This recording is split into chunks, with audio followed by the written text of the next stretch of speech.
Hello दोस्तों, नमस्कार। मैं हूं डॉक्टर दलबीर सिंह। आप देख रहे हैं यूट्यूब चैनल क्वेश्चन या। दोस्तों, हरियाणा के अंदर टीजीटी की एक बार फिर से वैकेंसी आई है और ये टीजीटी की वैकेंसी जो आई है ना, ये हरियाणा कौशल रोजगार निगम के तहत आई है। एक एडवर्टीजमेंट तो आपने रेगुलर की देखी होगी, जिसके तहत आपने अप्लाई भी कर दिया होगा, और यदि आपने अप्लाई नहीं किया तो तुरंत ही आप अप्लाई वहाँ पे कर दीजिएगा। और यदि वो वीडियो आपने मिस कर दिया तो आप आई बटन में जाइएगा और उस वीडियो को भी देख लीजिएगा। ये कॉन्ट्रैक्ट बेस की वैकेंसी आई है हरियाणा कौशल रोजगार निगम के तहत। अब ये टोटल वैकेंसी कितनी है बताया नहीं गया है। इसकी लास्ट डेट जरूर बताई गई है कि लास्ट डेट है आपकी 5 नवंबर 2022, यानी कि एक महीना दिया गया है। 6 अक्टूबर 2022 से आप फॉर्म भरना शुरू कर सकते हैं। बाकी सारी चीजें ना लगभग सेम दी गई हैं, जैसे कि एजुकेशन क्वालिफिकेशन क्या है, स्टेट आपका पास होना चाहिए कि नहीं होना चाहिए, ये सारी की सारी जो चीजें दी गई है ना, ये सेम रेगुलर वाली दी गई हैं। बहुत सारे हमारे साथी नाराज भी होंगे, और वो नाराज किस लिए होंगे, क्योंकि उनको ये लगता होगा कि एचटेट 2022 का पेपर लेकर इसका रिजल्ट के साथ यदि ये पोस्ट निकालते तो ज्यादा बेहतरीन होता। परंतु यहाँ पे सैलरी के बारे में भी कुछ नहीं कहा गया है। ना तो ये बताया गया कि कितनी टोटल पोस्ट है, ना ये बताया गया कि सैलरी कितनी होगी। ये बताया गया कि निगम के रूल के अनुसार ही सैलरी होगी, और वो निगम के रूल के अनुसार क्या सैलरी होती है मैं बता देता हूँ। 21,000 रुपये, 21,000 रुपये आपको मिलेंगे।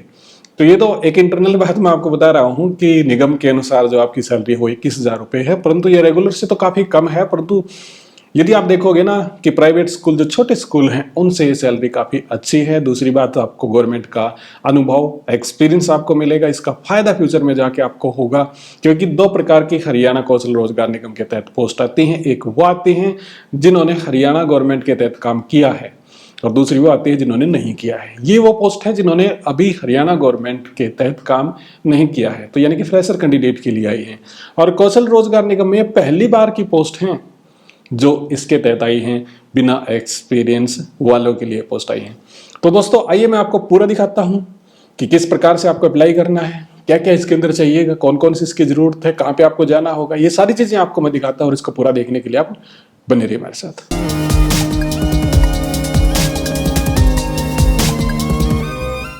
एक बार फिर से आपका स्वागत है दोस्तों।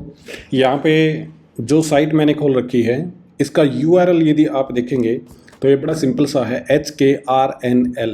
एक्चुअल में ये हरियाणा कौशल रोजगार निगम लिखना चाहते हैं, .ITI-haryana.gov.in, ये इसका URL है। इसके अलावा बाकी आप देखोगे तो इन्फॉर्मेशन बिल्कुल सिंपल सी है। इसके बारे में एक वीडियो में पहले भी बना चुका हूँ, और यदि आपने वो मिस कर दी तो आई बटन में आपको मिल जाएगा और उसको आप देख सकते हैं। यहाँ पे कुछ टैब हैं, ये थोड़ा थोड़ा कलर बदलते हैं। जैसे आप देखोगे कुछ एडवर्टीजमेंट, सर्कुलर, इंपॉर्टेंट यहाँ पे हैं। परंतु आपको कहाँ पे जाना है, जैसे ही आप इसको खोलोगे तो यहाँ पे ना एक इस प्रकार से फ्लोट करता हुआ या फिर स्क्रॉल करता हुआ एक आपको टैब दिखाई देगा, जो लिखा हुआ है job advertisement earlier note work with Haryana government है। इससे पहले रोजगार कौशल या कौशल रोजगार निगम के तहत जितनी भी जॉब आई थी, वो सारी की सारी जॉब क्या थी, उनके अंदर एक पैटर्न होता था कि आपने हरियाणा के अंदर पहले से काम कर रखा हो। परंतु अब की बार ऐसा नहीं है। हम इसको क्लिक कर देते हैं। जैसे ही हम इसको क्लिक करेंगे तो ये आपके सामने इस प्रकार से नजर आएगा। यहाँ पे वैकेंट जॉब नजर आएंगी, और ये वैकेंट जॉब एक्चुअल में टीजीटी से रिलेटेड है, जैसा हम पहले भी आपको बता चुके हैं। यहाँ पे kindly note you can't make any change in your application after final submission. चलो ठीक बात है। बाकी सारे के सारे जो ऊपर टैब देख रहे हो, ये सिंपल से हैं, बटन है, इनको आप क्लिक करके कहीं भी जा सकते हैं। अब उसके बाद में है कि कितनी वैकेंसी आई है, कोई पता नहीं। यहाँ पे किस प्रकार से इसके बारे में लिया जाएगा, कितने सब्जेक्ट कवर किए गए हैं, ये बिल्कुल कवर किया गया है। यहाँ पे ये टोटल 12 सब्जेक्ट हैं। कौन कौन से सब्जेक्ट हैं एक एक करके देख लेते हैं। सबसे पहले है टीजीटी आर्ट, फिर टीजीटी इंग्लिश, फिर उसके बाद TGT Hindi, TGT home science, mathematics, music, physical education, Punjabi, Sanskrit, science, social science और उर्दू। ये 12 सब्जेक्ट यहाँ पे कवर किए गए हैं। बात आप देखेंगे आप कि इसके अंदर क्वालिफिकेशन क्या है, तो क्वालिफिकेशन आप देखोगे तो यहाँ पे सिंपली हम इंग्लिश को देख लेते हैं। Bachelor degree from recognised university at least 50% mark in English as a compulsory और इलेक्टिव कोई भी हो सकती है। उसके बाद में डीएड डिप्लोमा हो सकता है। जो क्वालिफिकेशन आपकी रेगुलर एडवर्टीजमेंट के तहत थी, वो सारी की सारी यहाँ पे देखने को मिलेंगी। इसके अंदर कोई भी बदलाव नहीं है। हिंदी और इंग्लिश जैसे 10-2 तक आपके या 10वीं तक आपके लेवल का होना चाहिए, एचटेट पास होना चाहिए, ये सारी चीज़ें यहाँ पे मेंशन हैं। मतलब क्या है कि रेगुलर टीजीटी के लिए अप्लाई कर रहे हैं वो सेम कंडीशन यहाँ भी हैं, मतलब सेम एडवर्टीजमेंट में जो आने वाली आपकी मिनिमम क्वालिफिकेशन हो यहाँ भी है, परंतु रेन्यूमरेशन बिल्कुल यहाँ पे मेंशन नहीं कर रखा एज पर निगम।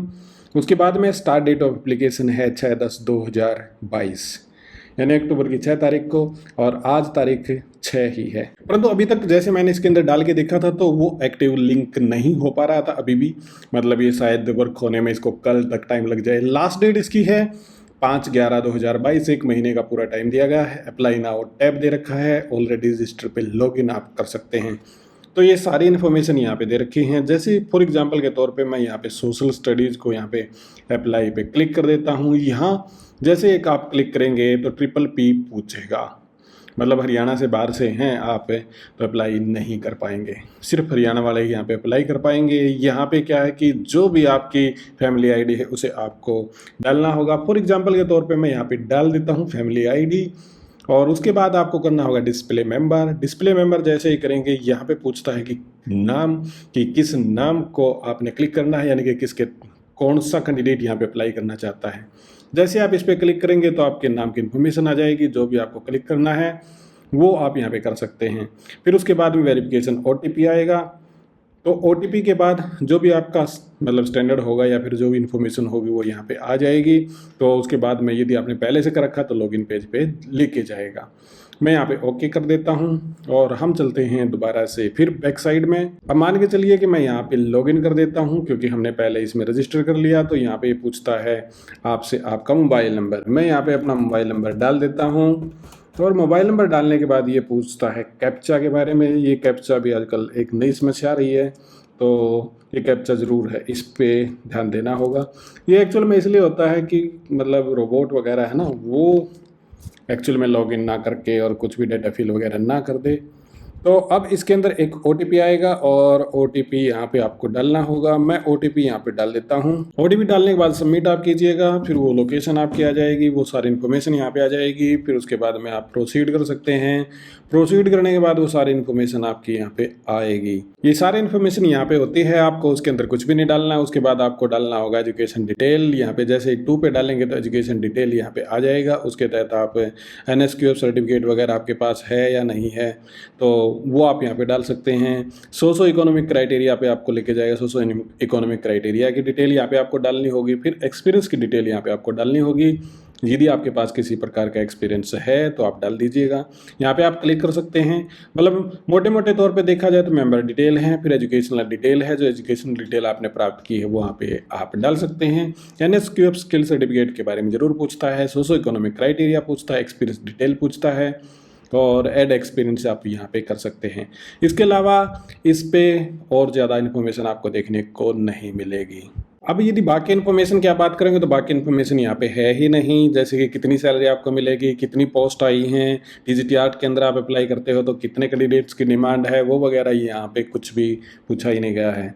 तो टोटल इसके बारे में भी थोड़ा सा डिस्क्लोज होना चाहिए था कि वो इन्फॉर्मेशन भी यहाँ पे होनी चाहिए थी, परंतु वो नहीं है। तो उसके बारे में अब क्या कर सकते हैं, क्या कह सकते हैं।